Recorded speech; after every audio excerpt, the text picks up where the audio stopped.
There's been a lot of talk about Sony's old camera sensors and whether or not they're better in color science to the new sensors. I can attest to the fact that there's definitely a difference in color science because I happen to own a camera that houses the old sensor and I own a camera that houses the new sensor. See if you can tell the difference on which sensor got which shot. Today, we're gonna look at both cameras' color science and see which one you like better and why. I'm gonna put both sensors into a low light environment and see if one outperforms the other when it comes to their signal to noise ratio. I'll use both sensors as if I was a travel vlogger where I'm gonna get shots where both cameras are up on a tripod, and I'm gonna do some interior lighting shots so we can see if one has a better look than the other when you don't have a lot of time to light your subject. We're also gonna look at skin tones with both sensors. And by the way, it's important for this test to use the same exact lenses on both cameras. That way we don't have a skewed color sample if we used two different lenses that have two different glass components. So for this comparison, I used the Sony kit lens, the 16 to 50mm f3.5 to 5.6, the Sigma 10 to 18mm f2.8, and the Viltrox 27mm f1.2. I'm breaking this video up into three different segments where we use those three different lenses in different lighting environments. I'll label which lens I was using for each of these comparison shots so you can start to develop an understanding of which lens you like best on which sensor. This video is not sponsored by Sony. In fact, this video is not sponsored at all. I bought both of these cameras with my own money, but if you'd like to support this channel, make sure to join the Film Alliance by subscribing. Also, I left project files of shots that I got with both of these cameras, and I'll link that free footage in the description. This way you can see how much different the color science truly is. All right, we've got quite a bit to cover, and I'm excited to see which sensor you like better, the old or the new, today on the Film Alliance.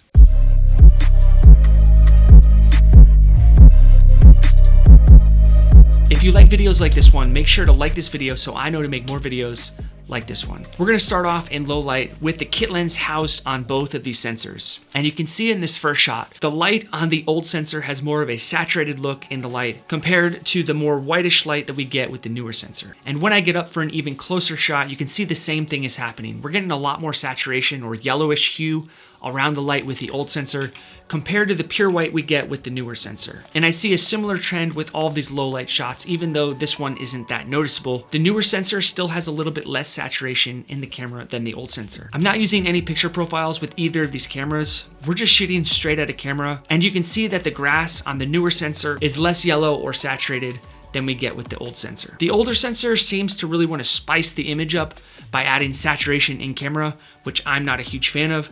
I prefer the look of the new sensor, which gives us more of a real to life look, a less saturated look, which looks more natural to me. And if I wanted my shot to have additional saturation in it, I would like the option to do that in post-production rather than having it done in camera. Now remember that saturation issue that we're getting with the older sensor as we proceed throughout this entire video. Because when we enter into a better lit environment, that saturation issue mostly disappears. And the color science really starts to come together with both of these sensors except for the sky color. We're talking about two different sky colors here, and both cameras are being exposed exactly the same. The old sensor has more of a deeper dark blue to it, whereas the new sensor has a softer looking blue hue to it, a little bit more natural. I found this to be the case throughout the entire testing process, so it's not like one camera was having a bad day. I don't think cameras have bad days, but you can see the sky color and how different they are between the old sensor and the new sensor throughout all of these shots. The older sensor has more of a digital camera look to it. With that being said, you could always shoot an S-Log3 and then color grade it yourself in post. But I personally like the new sensor better when it comes to the sky color because I think it has more of a filmic look to it. And referring back to that low light test where the older sensor oversaturates the image, I still see a very subtle oversaturation with the older sensor in all of these shots as well, but it's harder to tell. It's definitely not as significant, but I do see it. But let's see if that's the same case when we throw the Sigma 10 to 18 f2.8 on. And not surprising to me, we still have the same type of thing going on with the saturation and the sky color, at least when we're shooting video.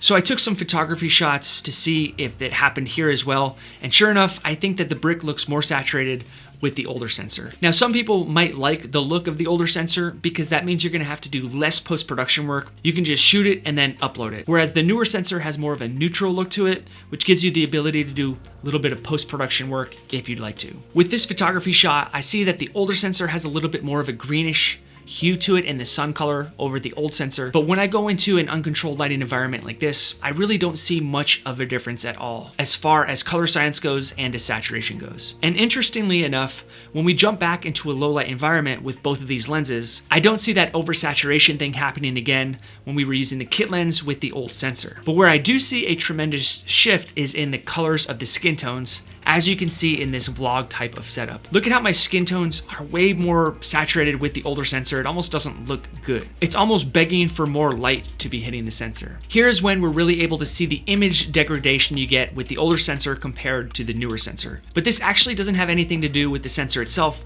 because the old sensor has a disadvantage. The old sensor comes in a camera that only shoots in 8-bit, and the newer sensor comes in a camera that shoots 10-bit. So that really becomes apparent in those lower light situations. An 8-bit camera will have fewer distinct color shades than a 10-bit camera, so you could say that the old sensor already has a disadvantage like I mentioned. Now, in many cases, I would agree with you, but in all honesty, when I'm shooting in an uncontrolled lighting environment or an environment that's well lit, I don't see that much of a difference. There's a lot of shots here where the older sensor holds up to the newer sensor as long as enough light is hitting my subject. But let's throw on the Viltrox 27mm f1.2 and see what we come up with, especially when we shoot some skin tones.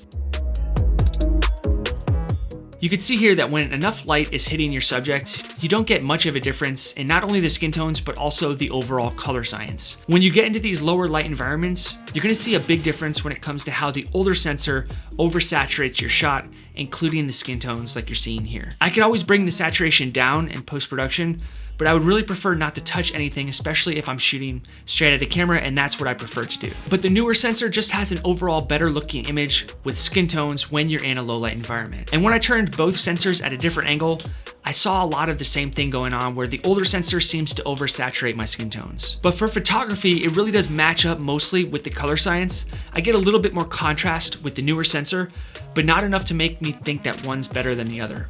In this photography shot, I can see more of a difference, especially with how the newer sensor can handle those shadows and less saturation compared to the older sensor. Another thing to keep in mind when you're doing a comparison like this is older sensors come in older cameras that don't have the latest and greatest auto white balance sensors. That may be why the older sensor gives off a little bit more of a warmer hue like you're seeing in this shot, whereas the newer sensor has better auto white balance and was able to maintain that proper white balance throughout the entire shot. And I see the same thing here when it comes to white balance being a little bit more warm with the older sensor compared to the cooler look or the more natural look that you get with the newer sensor. When I jump back out into the low light environment with this lens setup, I don't see much of a saturation difference between the old sensor and new sensor. If you know why that is, I see that with some lenses but not others, please let me know in the comments. But I can really see a big difference in saturation and white balance for this low light shot when I'm using that Viltrox 27mm f1.2, which makes me highly favor the newer sensor when I'm using this lens. And one more low light shot before we move on. In this case, I'm shooting this neon sign. I actually like the old sensor's look better than I like the newer sensor look because there's less of a halation look to it. In this travel vlog type shot, I can see that the newer sensor has more information to pull from, and the logo itself has a little bit more of a true blue to it. But I could easily use either of these cameras with this lens setup to get these types of shots. I like the way the old sensor looks in this shot. And with the same breath, as a travel vlogger, when you look at the differences in price between an older sensor and a newer sensor, it's pretty substantial. And if you're gonna get shots like this, I'd say save your money and get the older sensor. And we have the same thing here. I don't see much of a difference in colors when you look at these Kilwin's chocolate lollipops. If anything, I see a little bit of a difference in the white balance in the background. Sorry to do this to you if you're hungry, but for shots like this, I'm not seeing a huge substantial difference that would give me the green light to spend the extra money on the newer sensor. And finally, this shot to me, I see a little bit more detail with the newer sensor, but when you pair the old sensor with a powerful lens, you can't really go wrong. While the newer Sony sensor has a superior performance in challenging low light conditions, and it can render sky colors with a more pleasing filmic natural look, the older sensor, when you're pairing it with a good lens in well-lit environments, proves to be a very capable performer, which produces very comparable results. Ultimately, the decision of which sensor has a better color science depends on what you're shooting and what your lighting scenarios look like and your user preference. I personally like the newer sensor better only because I do a lot of low light shooting, but if I was just starting out and I was beginner, as you may have remembered from my last video, you can pick up an older sensor for cheap, $300 to $400. And if I could have started my journey with an older sensor and a good lens, I don't even know where I would be today. Please let me know which sensor you like better and why. Until the next one, I'm Joe with the Film Alliance.